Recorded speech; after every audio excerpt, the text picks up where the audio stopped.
The husband I'd been married to for 7 years, together with the mother who'd always believed her son hung the moon, just murdered our long-planned National Week getaway. One sentence from Margaret, the kids running a fever, and my husband scrapped every reservation on the spot. I believed them. Until, in a traffic jam photo Shannon sent me from the interstate, I spotted our familiar black Audi A6. And, in the passenger footwell, a pair of pink crystal stilettos that didn't belong to me. His so-called overtime was a countrywide tour with someone else. They thought I'd sit home crying, waiting for his lies to walk back through the door. They were wrong. This National Week, I prepared a magnificent tribute just for them. Before we go on, hit subscribe and tell us in the comments where you're listening from. 1. October 1st, 6 a.m. I felt like a general about to march, making a final inspection of my battlefield. 2 28-inch suitcases stood by the door, packed with crisply ironed matching family tees and our 3-person travel toiletries. On the dining table, a thermal box held sandwiches I'd just made, flanked by washed and cut fruit. Daisy's bottle was filled with lukewarm water, her backpack bulged with her favorite picture books and an Ultraman action figure. Everything was ready. This 3-month labor of love was a medal I was pinning on our family, and on myself. I, Lindsay, 35, 7 years a stay-at-home mom. My KPI, the satisfaction on Chase's face, the ring of Daisy's laughter, and the rare nod from Margaret. This trip was my annual performance review. Daisy, hustle, we're wheels up. I called to my dawdling daughter. Chase shuffled out of the bedroom yawning, still half asleep. Babe, you're a powerhouse. It's barely dawn. He stepped over to hug me. I sidestepped without thinking. Not out of disgust, the new trench I'd bought for the trip couldn't afford a wrinkle. Just then Margaret's bedroom door opened. She strode out in pajamas, digital thermometer in hand, brows knitted. Hold up. We're not going anywhere. My heart lurched. Mom, what's wrong? Daisy feels warm. Without waiting, Margaret pressed the device to Daisy's forehead. Beep, 38.2. The crimson number slapped every meticulous plan off my clipboard. No way. I snatched the thermometer, took my own temperature, 36.5, normal. I tried Daisy again, 38.1. See? I told you. Margaret's tone carried an I told you so certainty. Who travels with a feverish kid?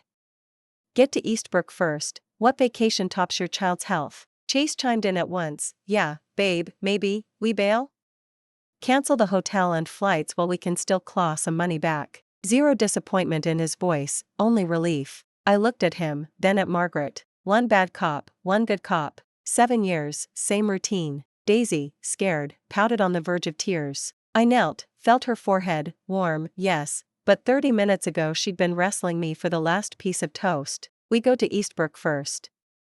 I stood, voice steady. My armor, buckled on at dawn, was stripped off by my own side before the first shot. But I couldn't panic. En route, Ellis chauffeured while Margaret cradled Daisy in back, lecturing nonstop. I always say, little kids shouldn't gad about. Lindsay, you and your National Week hype, crowds everywhere, germs galore. Our Chase is swamped, a rare holiday should be spent resting at home. I rode shotgun, watching suburbia streak past, silent. His phone buzzed, he glanced, killed the screen, then flipped it face down in the console, a tell I'd never seen before. At Eastbrook, register, queue, blood draw, lab wait, 2 hours gone. Pediatric ER on October 1st is a wailing sea. Daisy, meanwhile, perked up, crushing candy on my phone, hardly sick. The report landed. Doctor skimmed it, minor viral blip, slight white cell bump. Push fluids, children's ibuprofen if needed. The flimsy paper felt like a verdict. Margaret pounced, see? Virus. Vacation totally off. Home, now. Chase nodded eagerly. Yep, doctor's orders. I'll refund the hotel right now. His thumbs flew, terrified I'd backpedal. I watched his haste, and the seed of doubt cracked open. No refunds. The air froze. Chase and Margaret gaped. What? The child's sick. Margaret shrieked. Doctor said hydrate. We're driving, Rowan. If she's cool tomorrow, we leave at dawn. I locked eyes with Chase, syllables slow and hard. My line in the sand. I'd accept a postponed battle, not a surrender. Chase's face darkened. He opened his mouth, then merely muttered, fine. Your call. But I've got to swing by Hawthorne this afternoon, urgent fire to put out. National, week, holiday, and you're working overtime? I stared. Ugh, you wouldn't get it. He looked away, firing the ignition. Project meltdown, I'll be quick. Back home, Margaret commandeered Daisy for TLC, slamming her bedroom door. In the living room, the two ready-to-roll suitcases stood like silent jokes. Chase swapped shoes, pecked the air. Babe, gotta run, dinner at 7. He couldn't meet my eyes. He grabbed the fob and vanished. The deadbolt clicked. Silence. I moved to the window and watched our black Audi A6 tear away, direction nowhere near Hawthorne. 3 p.m. Daisy, dosed with children's ibuprofen, napped, then bounced back, begging for stories. I scanned her temperature, 37. A whirlwind Quinn come and gone. I sat on the couch, phone glowing. Half an hour ago Shannon had texted interstate parking lot. National Week equals human soup. Witness the carnage. Attached, a snap from her windshield, an endless snake of taillights. My gaze locked on the lower left corner. Black Audi A6, plate AX5X203. My car. Our car. My lungs froze. I zoomed, then zoomed again. Behind the wheel, Chase, shades on, profile turned to the passenger, talking. Who rode shotgun? Blurry, only a pale forearm resting on the sill. And, peeking from beneath the seat, a flash of pink. I stared hard at that sliver of pink. Like a detective studying a single critical frame of film. It was a heel, razor thin, sky high, paved with tiny rhinestones that still glinted, cheap, garish, even through the blur of pixels. A pair of pink crystal stilettos. Something detonated inside my skull. I had never worn shoes taller than 2 inches in my life. My closet was a uniform row of sneakers and flats, built for sprinting after Daisy, built for beating the crowd to the freshest fish at the farmer's market. Pink crystal stilettos? They belonged to another species, another universe. So this was his so-called urgent Hawthorne business. This was why our family of 3 vacation had to be nuked. Daisy's perfectly timed fever, Margaret's righteous certainty, Chase's look of relief. In 1 second every shard clicked into place. They weren't 2 people, they were co-conspirators. My blood turned to ice. Not the fire of betrayal, something colder, the nausea of being played for a fool. They'd cast me as an idiot, a brainless woman who could be locked in a cage with 5 little words. It's for the good of the child. I called Shannon. Shannon, which interstate are you on right now? Interstate 95, heading toward DC. Why? Aren't you and Daisy supposed to be on your way to the lake? We never left. Daisy's running a fever. I fought to keep my voice level. Seriously? What are the odds? Then why is your husband ahead of me on the road? I almost honked, but traffic whipped past too fast. He had urgent Hawthorne business. Saying it out loud almost made me laugh. On a national holiday? What kind of company works that hard? Wait, someone was in his passenger seat. I thought it was you. It wasn't. Then who? Oh, right, coworker. Business trip. Shannon, I cut in. Can you do me a favor? Name it. You still have that dash cam, right? Send me the clip from the last few miles. Silence pulsed for 3 beats. Shannon's razor-sharp mind had already connected the dots. Lindsay, are you? Send it. I need it now. My voice trembled, but I held it steady. Got it. Hold on. 5 minutes later the file landed. I opened it, scrubbed to the moment she passed our car. The footage was crystal clear. Chase's profile filled the frame, smiling with a softness, a flirtatious tilt I'd never seen aimed at me. His left hand left the wheel and reached toward the passenger seat. The woman turned toward him, chestnut waves, young, Emery. She clasped his hand. On her feet, those pink crystal stilettos. The clip lasted barely 15 seconds. I watched it dozens of times, until every pore on her face was engraved in my memory. I didn't know her, but she looked younger, prettier, freer, everything I apparently wasn't. I shut off my phone and walked into Margaret's room. Daisy sat on the rug stacking blocks while Margaret lounged on the sofa, crunching sunflower seeds in front of the TV. Margaret, I said. What? She didn't even turn. Daisy's fever broke. We leave tomorrow, original plan. Margaret spun around, gaping as if I'd sprouted horns. Are you insane? The child just got better and you want to drag her off? What kind of mother are you? The kind who knows exactly what she is. My tone stayed soft, each word a chip of ice. Margaret froze. In 7 years she'd never seen the docile daughter-in-law crackle like this. What are you saying? Nothing much. I smiled, opened the video, and held the screen to her face. Your son worked late, on the interstate. Take a look, which coworker is this? Pretty distinctive face. The moment the image hit her retinas her pupils ballooned. Color drained from her cheeks, spilled from her shaking hand to the carpet. No, impossible, that's. She lunged for the phone, I stepped back. Impossible? You mean your son would never lie to you, or that I'd never find out? I slipped the phone into my pocket and studied her blanched face. You played your part beautifully today. That bedtime milk for Daisy, did you warm it personally? What did you stir in? Some harmless little powder that nudges a child's temperature up without leaving a lab trace. I was fishing, bluffing, but Margaret's eyes flared with instant panic, giving her away. I did no such thing. Stop inventing stories, believe what you want. I know what I know. I turned to leave. Feel free to speed dial your boy and tell him the backyard is on fire. Tell him to get his lying ass home. I stepped into the hallway and closed the door. Behind it I heard her fumbling for her phone, voice quivering in a hushed sob. Sweetheart, something's happened. Back in the living room I stared at the 2 suitcases waiting like loyal dogs. I knelt, flipped one open, and yanked out the so-called matching family teas, one after another. Then I fetched the scissors. Snip. Snip. Chase's shirt first, neck to hem, cleaved in two, mine next, finally Daisy's. I folded the scraps into tidy squares and stacked them back inside the luggage. My national holiday trip had ended before it began, but another journey was just boarding, a one-way ride straight to hell, and I had already bought their tickets. 3. Chase walked in at 9. I sat on the couch, a single lamp pooling dim light over the printed divorce petition on the coffee table. He froze in the entryway, blindsided. Honey, I'm home. Why so dark? He toed off his shoes, voice breezy, as if the world were still normal. Did you eat? I saved you some, Chase.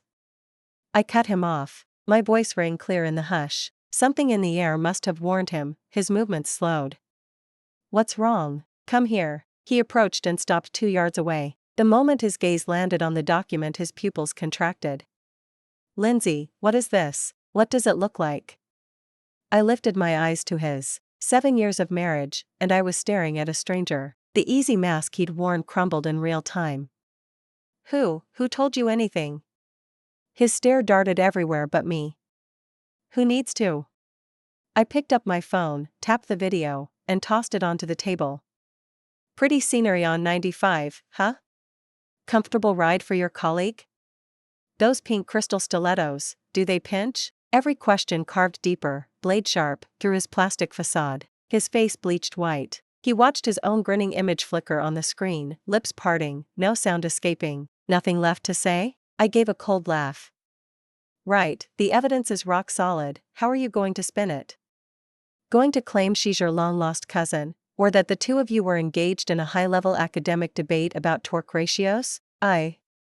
He finally squeezed out a word. Babe, listen to me. Explain? Fine, I'm listening.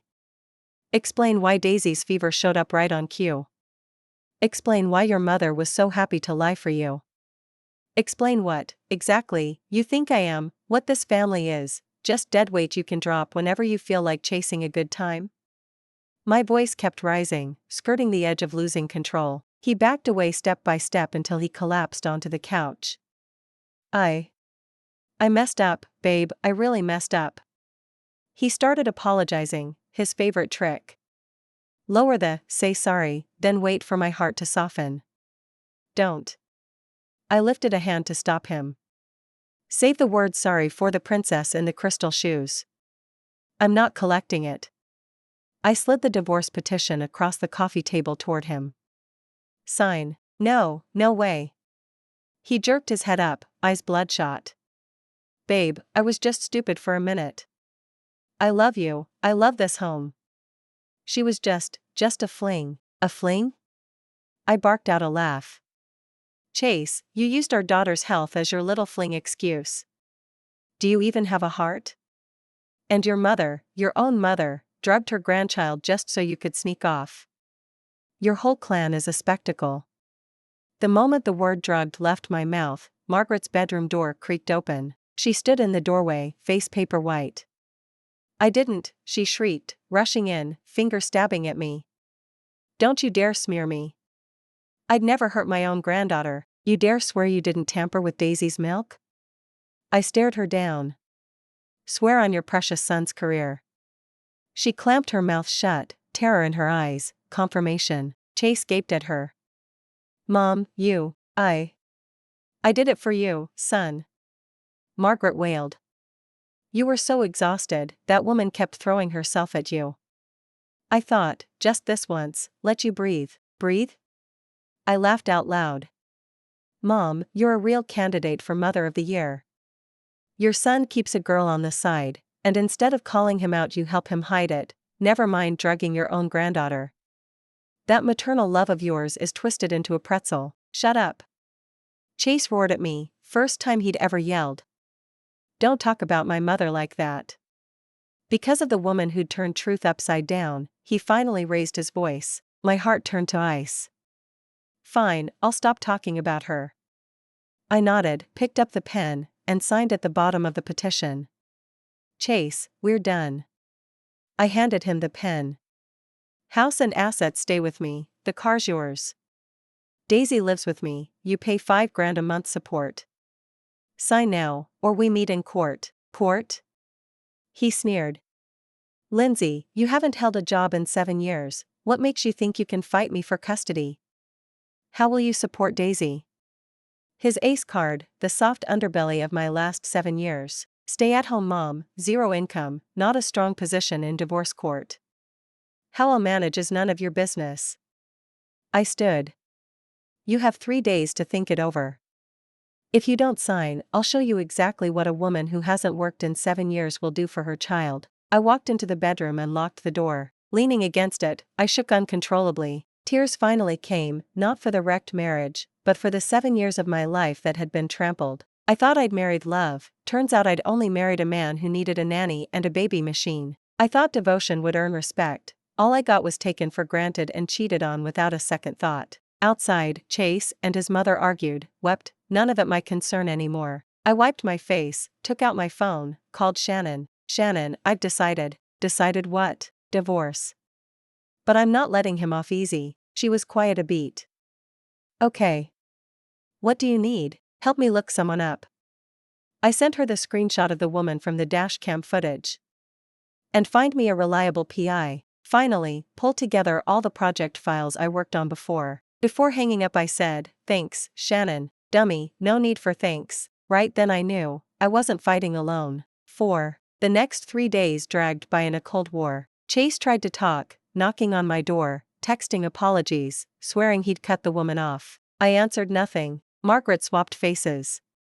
No more scowls, she cooked my favorite dishes and set them outside my room. "Lindsay, come eat, food is fuel." Mom knows she was wrong. "Just this once, forgive us? Think of Daisy. Give it another chance." They were playing Daisy as their trump card, convinced that trotting out my child would soften me. They were dead wrong. Because of Daisy, I would never turn back. I couldn't let my daughter grow up in a house of lies and calculation, thinking it normal for dad to cheat and grandma to drug her. On the 3rd night Chase didn't come home, probably off with his crystal shoe princess plotting strategy. Perfect, it gave me time. Shannon worked fast. The PI was lined up, ex-military, Mr. Williams, sterling reputation. The woman's file arrived. Zoe, 24, fresh college grad, influencer at a MCN agency. Photos, young, radiant, a bright clueless smile. Her feed was a parade of designer bags, Alex tables, cryptic captions. "Thanks babe for the necklace, obsessed." Another day of being spoiled. Every so often Chase's hand or car interior slipped into frame, she was staking her claim in code. I scrolled without feeling a flicker. I almost pitied her. She thought she'd hooked a mature moneyed daddy, that she was starring in her own romance. She didn't know she was only Chase's escape hatch. Once bored or exposed, he'd toss her like used tissue. And I, Lindsay, had once been that naive. On the screen Shannon had sent my pitch decks from 7 years back, me in tailored blazers and 7-centimeter stilettos, owning conference rooms. Back then Chase was a junior staffer bringing me breakfast, looking at me like I was sunrise. "Lindsay, you're incredible, like a beam of light." He said, "Lindsay, marry me." From now on I'll provide for you. You won't have to do a thing, just stay home and be my queen. I believed him. I quit the $500,000 a year job, stepped out of my stilettos, and tied on an apron. I thought I was turning my back on the world for love. Only now do I see, the light I stepped out of was the one I extinguished with my own hands. I opened those pitch decks, slide by slide. The familiar data, the logic, the ideas, like a dormant volcano rumbling awake in my skull. 7 years, and I'd assumed I'd forgotten how to fight. But those skills are bone deep, they never left. I spent the entire night crafting a new proposal. Not about any product, not about any market. About how to win this divorce. How to make Chase and his darling Margaret pay the tab they owe. The pitch deck is titled, Rebirth. 5. Day 4, 5th day of the holiday break. Chase still hadn't come home. I sent him one last text. 3 p.m. sharp, county clerk's office front steps. If you don't show, you'll handle the fallout. Then I powered my phone off. I zipped Daisy into her favorite princess dress. Sweetie, mommy's taking you out to play. She squealed with joy. Even a 6-year-old can feel low pressure when it parks itself over the house for days. Margaret shouted after us. I didn't answer. We hit the carnival. I rode the carousel with her, drove bumper cars, watched pink sugar dissolve on her tongue. Her innocent laughter burned off my last wisp of hesitation. At 2:50 p.m. I dropped her at Shannon's. Shannon, keep her for the afternoon. Relax, she's safe with me. She hugged me. Lindsay, go get M. Count on it. I drove to the county clerk's office. Chase's car was already there. He leaned against the door, smoking, face haggard, eyes ringed with purple. When he saw me, he stubbed the cigarette and hurried over. Babe, do we really have to do this? Yes. I stepped around him toward the entrance. Lindsay. He grabbed my arm. Why so cold? 7 years, just toss it? Cold? I shook him off and faced him. Who's cold, Chase? Me, or the guy, and his mommy, who drugged his own kid so he could sneak off with his side piece? My voice wasn't loud, but every syllable carried. Several passers-by slowed, ears perking. Chase's face went liver-colored. Keep it down, he hissed. Embarrassed now? Should have thought about that before. I gave a thin laugh. Suddenly you care about face? He opened his mouth, nothing came out. I won't sign, he blustered at last. No signature, no divorce, really? I pulled a craft envelope from my purse and slapped it against his chest. Read first, then decide. Frowning, he peeled it open. Photos. Crystal clear stills from Detectively. Chase and Zoe embracing outside the Nanjing Hotel, feeding each other in a restaurant. A long lens shot, 2 silhouettes kissing at the window. The angle says the camera was on the rooftop across the street. Chase's hands trembled. You had me followed? I merely gathered proof that my husband cheats. I kept my tone flat. Oh, there's also a dossier on Zoe, home address, parents' workplaces. Wonder how her folks or her influencer agency would react if these landed on their desks. You wouldn't dare. His eyes flashed feral red. Watch me. I stared back, unblinking. I'll also forward the story of how you and your mother colluded to drug Daisy to your employer. Doesn't your precious firm pride itself on integrity? Think they'll keep a man who poisons his own child? Now he was rattled. He knew every threat was executable, and that the job is his oxygen. Without that 7-figure salary he's nothing, and the bubbly 24-year-old wouldn't look twice. What do you want? The fight leaked out of his voice. Nothing much. I lifted the divorce petition. Sign. House, savings, Daisy, mine. You walk away clean. No way, he shrieked. This is daylight robbery, Lindsay. Robbery? I chuckled. Your memory's short. My parents paid the down payment. You make good money, sure, but who's handled every bill, every tuition fee? Think your paycheck covered both household and your little songbird? I paused, then dropped the last bomb. I subpoenaed your statements. 3 years, 50 grand funneled to Zoe, bags, jewelry, even a $20,000 Mini Cooper in her name. Community property, Chase. A judge will order you to claw every cent back to me. His knees practically folded. He gaped as if I were a stranger, couldn't reconcile the kitchen-dwelling, jar-opening wife with this calm, systematic executioner. How did you forget what I did before the ring? I finished for him. Looking at his shattered face brought no triumph, only bottomless sorrow. He'd turned a queen into a housemaid, now he'd forged that maid into an avenger. Sign, or not. I issued the final ultimatum. Silence stretched until the clerk began shutting the windows. At last he raised his head, voice hoarse. I'll sign. But one condition. Speak. Leave Zoe alone. She's innocent. I actually laughed. At this hour his heart still shelters the mistress. Fine. Deal. My instant agreement stunned him. He didn't realize Zoe was never the star of my show, only convenient leverage. We stepped inside, finalized the paperwork. When that blood-red booklet hit my palm my fingers wouldn't stop shaking. 7 years, reduced to ink on a form. Outside, night had fallen. Chase studied me, eyes unreadable. Lindsay, you really don't love me at all anymore? I considered, then shook my head. The moment you chose another woman's vacation over Daisy's health, you forfeited the right to anyone's love. I walked away and never looked back. My queen had won her opening battle, brutally, mournfully. 6. I thought once the certificate was stamped and Chase's and Margaret's belongings sat on the curb, the war would be over. I was wrong. This war has only just lifted its curtain. Chase left with nothing, clean out, zero balance. All he could do was crawl back to his parents' place. Margaret, ex-Margaret, I should say, showed up at my door the next morning. She hadn't come to apologize, she'd come to throw a tantrum. She parked herself on the ground in front of my house, slapping her own thighs, wailing at the sky. There's no justice. That fox spirit drove my son away and now she's stealing our house. My son worked his fingers to the bone to support this family, and in the end he's tossed out like trash. What kind of world is this? A fair crowd of neighbors gathered. I didn't step outside to trade insults. I simply unlocked my phone and hit play on the speaker, letting the recording of her and Chase that night echo down the hallway. Mom, you actually drugged Daisy? I did it for you, son. That woman's got you wrapped around her finger. The crisp voices spilled from the phone and washed over every inch of the stairwell. Ex-Margaret's sobs snapped off mid-wail. The neighbor's eyes shifted from pity to disgust and disbelief.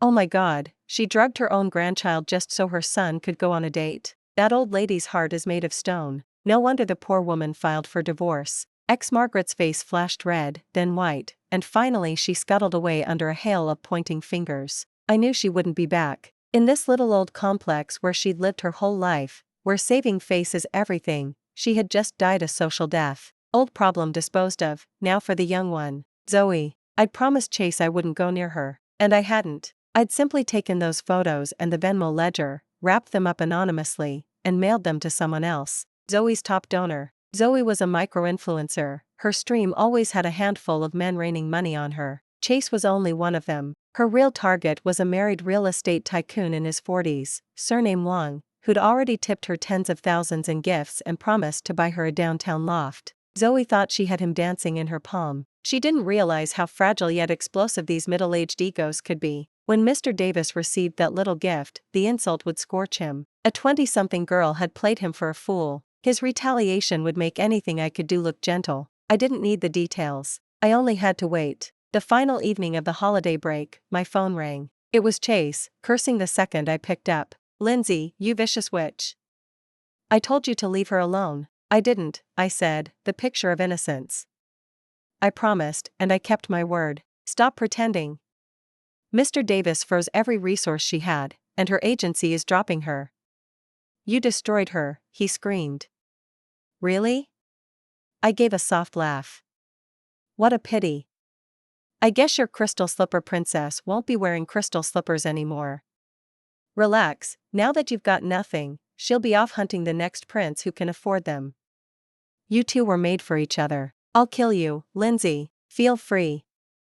I ended the call and blocked his number. Silence at last. I opened my laptop and logged into the job site I hadn't touched in 7 years. Updated my resume. Uploaded the pitch deck titled Rebirth as my portfolio. An hour later the first interview invite arrived. From my old rival firm. Position, Marketing Director. I stared at the email for a long time without moving. Then I walked to the wardrobe and opened it. Buried at the back was a dust-coated shoebox. Inside lay a pair of wine-red stilettos. 7-centimeter heel, sharp as a blade. Exactly like me now. I slipped off my flats and slid my feet in. A bit tight, but they fit. I stood and took 2 steps in front of the mirror, wobbly at first, then steady. The woman in the glass looked foreign yet familiar. No softness, no fatigue in her eyes, only burning ambition and icy fire. Lindsay died at dawn on October 1st, killed by a long premeditated fever. Whoever lives now, I don't know her name, but I know this, she will never kick off her heels for anyone again. Epilogue.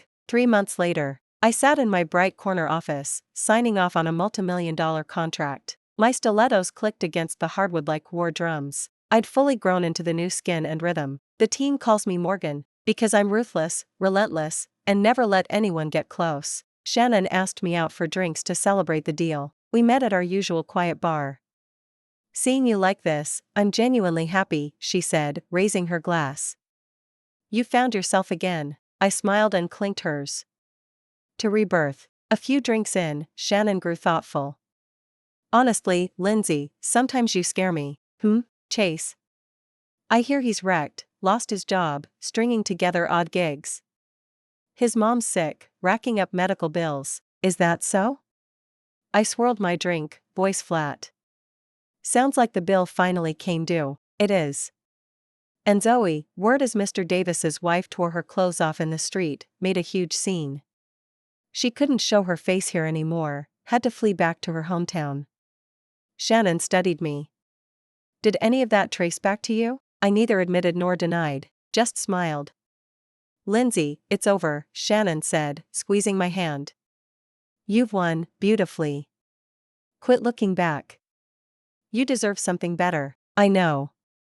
I nodded and drained my glass. On the way home I took a call from Detective Lee. "Riley, all done." Relatives in his hometown got the photos. "He's pretty famous there now," he added with a chuckle. "Got it. I'll wire the balance tomorrow." I hung up and gazed at the city lights sliding by, a cold curve on my lips. Move forward? Of course I will, but before I do, I'll make sure the wasteland behind me can never be rebuilt. I don't just want them defeated, I want them razed so thoroughly they can never rise again. I enjoy the sensation, the godlike feeling of clutching someone else's fate in my palm. My phone lit up, a WhatsApp from the new intern, a good-looking kid who looks at me the way Chase once did. Adoration laced with desire. "Riley, are you still up? I'm stuck on part of the plan, could use your advice." I read it and smiled. Then I replied, "I'm awake. Come over and I'll teach you in person." Who am I? A phoenix reborn in fire, or merely a more advanced predator? Perhaps both. After all, this world is nothing but one big hunting ground, isn't it? The end. Thanks for listening to today's story. If you liked this video, please like and share it with friends. We look forward to your thoughts in the comments, share your take, and don't forget to subscribe for more gripping tales. See you next time.